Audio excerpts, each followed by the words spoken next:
Hi friends, இந்த வீடியோவில் நம்ம ஒரு பயனுள்ள தகவல் பற்றி தாங்க பார்க்க போகிறோம். அதாவது உங்களுடைய நிலத்தை அளப்பதற்கு ஆன்லைன் மூலமாக எப்படி அப்ளிகேஷன் போடுறது அப்படிங்கிற இன்ஃபர்மேஷன் தான்.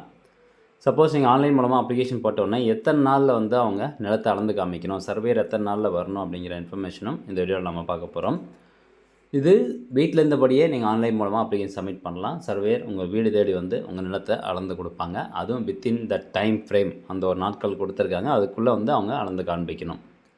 ஸோ சர்வே பொறுத்த வரைக்கும் இதுக்கான சார்ஜஸ் கட்டணம் நீங்கள் ஆன்லைன் மூலமாகவே செலுத்தலாம். நேரடியாக எந்த ஒரு கட்டணமும் மறைமுக கட்டணமும் எதுவுமே கொடுக்க தேவை கிடையாது. ஆன்லைன் மூலமாகவே கட்டணம் செலுத்திக்கலாம். ஸோ இதுக்கு நாம் எப்படி அப்ளை பண்ணுறது அப்படின்னு பார்த்தீங்கன்னா, தமிழ் நிலம் சிட்டிசன் போர்ட்டல் அப்படிங்கிற ஒரு வெப்சைட் இருக்குது. இந்த வெப்சைட் நீங்கள் ஓப்பன் பண்ணிக்கோங்க. இதில் ஏற்கனவே நீங்கள் லாகின் கிரியேட் பண்ணியிருந்தீங்கன்னா உங்களுடைய மொபைல் நம்பர் கொடுத்து ஓடிபி அப்படிங்கிற ஆப்ஷனை கிளிக் பண்ணிங்கன்னா ஓடிபி வரும். அது கொடுத்தோன்னா லாகின் ஆகும். அப்படி இல்லைனா இப்போ தான் நீங்கள் ஃபஸ்ட் டைம் வரீங்கன்னா அங்கே பாருங்கள், தமிழ் நிலம் வலைதளத்திற்கு புதியவரா அப்படின்னு கேட்கும். ஜஸ்ட்டு இந்த ஆப்ஷன் நீங்கள் கிளிக் பண்ணிக்கோங்க.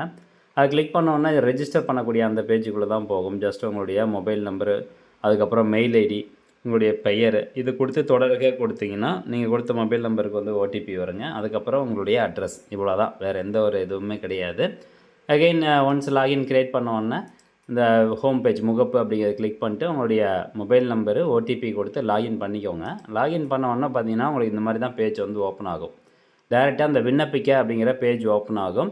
அது கீழே மனுதாரரின் விவரங்கள், நீங்கள் ரெஜிஸ்டர் பண்ணும்போது உங்களுடைய பேர் எப்படி கொடுத்தீங்க, உங்கள் பேர், அப்பா பேர், அப்புறமேட்டுக்கு மொபைல் நம்பரு, இமெயில் ஐடி இதெல்லாம் காமிக்கும். அது கீழே அப்படியே ஸ்க்ரோல் டவுன் பண்ணிட்டு வந்தோம்னா இங்கே பாருங்கள், இங்கே நிறைய ஆப்ஷன்ஸ் கொடுத்துருப்பாங்க.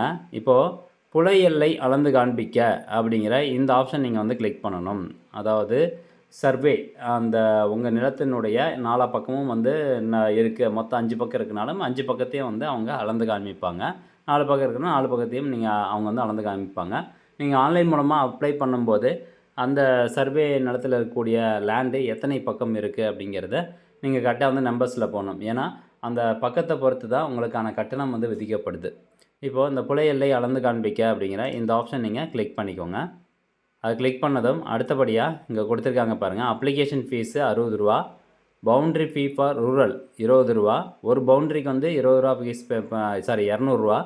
அதே பவுண்ட்ரி ஃபீ ஃபார் அர்பன் நகர்ப்புறத்துக்கு அதுக்கும் 200 ரூபா தான். ஸோ ஒரு எல்லை அளந்து காண்பிப்பதற்கு 200 ரூபா நம்ம கட்டணம் செலுத்தணும். இன்கேஸ் உங்களுடைய நிலத்துக்கு 4 எல்லை இருக்குது அப்படின்னா 4க்கும் 800 ரூபா நீங்கள் செலுத்துகிற மாதிரி இருக்கும். அடுத்து அது கூடவே 60 ரூபா அப்ளிகேஷன் சார்ஜஸ், 860 ரூபா நம்ம கட்டணம் செலுத்திட்டோம்னா அவங்க அளந்து காண்பிப்பாங்க. அளந்து அது ஒரு ரிப்போர்ட்டாக கொடுக்கணும், சர்வே ரிப்போர்ட் கொடுப்பாங்க. இப்போது கீழே அடுத்து அப்படிங்கிற இந்த ஆப்ஷன் நீங்கள் கிளிக் பண்ணிக்கோங்க. நெக்ஸ்ட் அப்படியே கீழே ஸ்க்ரோல் டவுன் பண்ணிட்டு வந்தீங்கன்னா அகெயின் இந்த டீட்டெயில்ஸ்லாம் கரெக்டாக இருக்கா அப்படிங்கிறத செக் பண்ணிக்கோங்க. உங்களுடைய மொபைல் நம்பரு, மனுவின் வகை ஜென்ரல், உங்கள் அட்ரஸ் இதெல்லாம் கரெக்டாக இருக்கான்னு செக் பண்ணி பார்த்துட்டு அடுத்து அப்படிங்கிற ஆப்ஷனை கிளிக் பண்ணிக்கோங்க. கிளிக் பண்ணிட்டு இப்போது அந்த நிலம் இருக்கக்கூடிய மாவட்டம் செலக்ட் பண்ணுங்கள். எந்த மாவட்டத்தில் அந்த நிலம் இருக்குது, வட்டம் என்ன வட்டம், வட்டம் செலக்ட் பண்ணிக்கோங்க. நெக்ஸ்ட்டு கிராமம் செலக்ட் பண்ணுங்கள். அடுத்தபடியாக இங்கே பாருங்கள், பரிவர்த்தனை வகை அப்படின்னு இருக்கும். அதை கிளிக் பண்ணால் 2 ஆப்ஷன் கொடுத்துருப்பாங்க. உங்கள் நிலம் நத்தம் கேட்டகரியில் இருந்தால் நத்தம் அப்படிங்கிற செலக்ட் பண்ணணும். அல்லது கிராமப்புற கேட்டகரி, அதாவது ரூரல் அப்படின்னா ரூரல் அப்படிங்கிற ஆப்ஷன் செலக்ட் பண்ணிட்டு ஜஸ்ட்டு இந்த சேவ் அப்படிங்கிற ஆப்ஷனை கிளிக் பண்ணுங்கள். செயல் கீழே இருக்கும். சேவ் பண்ணதுக்கப்புறமா அடுத்து அப்படிங்கிற ஆப்ஷனை கிளிக் பண்ணணும். அடுத்தபடியாக அந்த நிலத்தினுடைய சர்வே நம்பர், சப்டிவிஷன் நம்பர் இதெல்லாம் நம்ம கொடுக்குற மாதிரி இருக்கும். ஜஸ்ட்டு இந்த புல எண் அப்படிங்கிற இந்த பாக்ஸ் கிளிக் பண்ணிட்டு அந்த நிலத்தினுடைய சர்வே எண் எதுவோ அந்த சர்வே எண் செலக்ட் பண்ணுங்கள். உட்பிரிவு எண் அடுத்தபடியாக செலக்ட் பண்ணிடுங்க.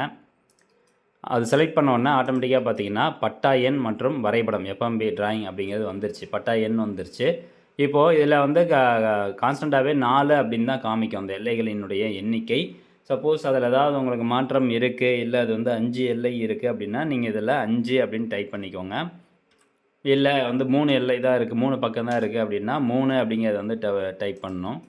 3 அப்படின்னு டைப் பண்ணுங்கள்.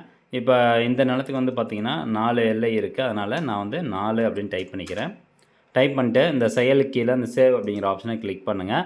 வேறு ஏதாவது இன்னும் அடிஷ்னலாக சர்வே நம்பர் மற்றும் சப்டிவிஷன் நம்பர் சேர்த்தணும் அப்படின்னா கீழே இருக்கக்கூடிய ப்ளஸ் நிலம் சேர்க்க அப்படிங்கிற ஆப்ஷனை கிளிக் பண்ணிங்கன்னா அகெயின் அடுத்த எந்த நிலத்தை நீங்கள் அளக்கணும்னு நினைக்கிறீங்களோ அந்த நிலத்தை கொடுத்து எல்லைகளினுடைய எண்ணிக்கை கொடுத்துருங்க.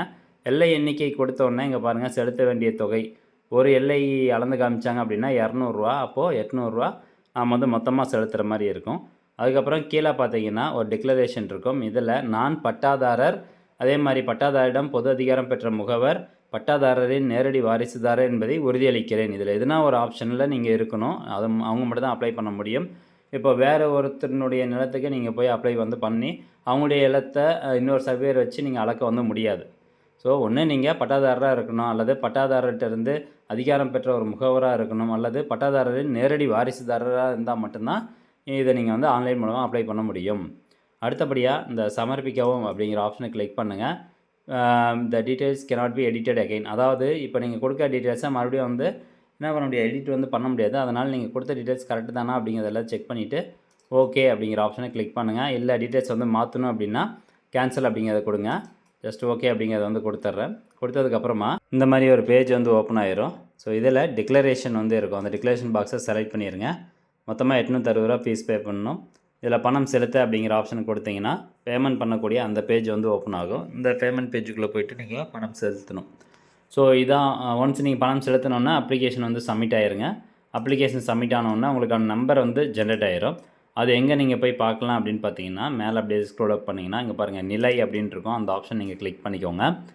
அது கொடுத்துட்டு இங்கே விண்ணப்பங்களை பார்க்க அப்படிங்கிற ஒரு ஆப்ஷன் இருக்கும். அந்த ஆப்ஷன் நீங்கள் கிளிக் பண்ணிங்கன்னா நீங்கள் எத்தனை அப்ளிகேஷன் சப்மிட் பண்ணியிருக்கீங்களோ அது எல்லாமே உங்களுக்கு இதில் ஷோ ஆயிரும். இப்போ இதில் தான் பேமெண்ட் பெண்டிங் இருக்குது அப்படின்னா ப்ரொசீட் டு பேமெண்ட் அப்படின்ட்டு இருக்கும். அந்த ஆப்ஷனை கிளிக் பண்ணி நீங்கள் பேமெண்ட் செலுத்திட்டீங்க அப்படின்னாவே ஆட்டோமேட்டிக்காக உங்களுக்கு அது ஜென்ரேட் ஆகிரும். அந்த ஓபிஐ சீட்டு எல்லாமே வந்துடுங்க. இப்போது ஒன்ஸ் நீங்கள் அப்ளிகேஷன் சப்மிட் ஆனதுக்கப்புறம் எத்தனை நாட்களில் நம்ம சர்வேயர் வருவாங்க அப்படின்னு பார்க்கலான்னு பார்த்தா ஏற்கனவே சம்மந்தமாக ஒரு அரசாணை ஒன்று வெளியிட்டிருந்தாங்க. அந்த அரசாணையில் ஃபஸ்ட்டு என்ன பண்ணாங்கன்னா ஒன்ஸ் நம்ம ஆன்லைன் மூலமாக அப்ளிகேஷன் சப்மிட் பண்ண உடனே ரிசிப்ட் ஜென்ரேட் ஆகும். அந்த ரிசிப்ட் ஜென்ரேட் ஆனோடனே அந்த அந்த அளவையானது புதுசாக சர்வே பண்ணுற மாதிரி இருந்தாலும் சரி, அல்லது ரீசர்வே பண்ணுற மாதிரி இருந்தாலும் சரி, அது 30 நாட்களுக்குள்ளார சர்வே பண்ணி முடித்து அதுக்கான நிலளவை சான்றிதழும் கொடுத்துடணும் அப்படிங்கிற ஒரு விதிமுறை ஏற்கனவே இருந்துச்சு. அதுக்கப்புறம் சர்வே தரப்பு என்ன சொல்லியிருந்தாங்கன்னா நிறைய சர்வே நம்பர் ஆட் பண்ணுறாங்க, எங்களால் 30 நாட்களுக்குள்ளார அளந்து அதுக்கான சான்று கொடுக்க முடியல அப்படின்னு சொல்லியிருந்தாங்க. அதனை தொடர்ந்து ஒரு அமெண்ட்மெண்ட் ஒன்று வெளியிட்டாங்க. அந்த அமெண்ட்மெண்ட் தான் இப்போ நீங்கள் பார்த்துட்ருக்கீங்க. அதாவது ஒன்ஸ் ரிசிப்ட் உடனே அப்ளிகேஷன் சப்மிட் ஆகி அதுக்கான பேமெண்ட் ரிசிப்ட் ஜென்ரேட் ஆகிடுச்சு அப்படின்னா அந்த அந்த நிலத்தை சர்வே பண்ணுற மாதிரி இருந்தாலும் சரி, புதுசாக சர்வே பண்ணுற மாதிரி இருந்தாலும் சரி, அல்லது ரீசர்வே பண்ணுற மாதிரி இருந்தாலும் சரி, அதிகபட்சம் 90 நாட்களுக்குள்ளார அதை அளந்து முடிச்சிடணும். அதுக்கான நிலளவை சான்று சம்மந்தப்பட்டவர்களுக்கு கொடுத்துடணும் அப்படின்னு சொல்லி இப்போ ஒரு விதிமுறை இருக்குது. அதனால் மினிமம் 30 டேஸ் மேக்ஸிமம் 90 டேஸ்க்குள்ளார உங்களுடைய அப்ளிகேஷனுக்கு ப்ராசஸ் பண்ணிடுவாங்க. ஸோ கண்டினியூஸாக நீங்கள் ஃபாலோ பண்ணிக்கலாம். ஸோ ஃப்ரெண்ட்ஸ், இதுதான் அப்டேட்டு. இந்த தகவல் முடிஞ்சவங்க நிறைய பேர் ஷேர் பண்ணுங்கள். ஆன்லைன் மூலமாகவே நீங்கள் நிலம் அளப்பதற்கு அப்ளிகேஷன் சப்மிட் பண்ணிக்கலாம். மீண்டும் அடுத்த ஒரு நல்ல பதிவில் சந்திக்கலாம். நன்றி, வணக்கம்.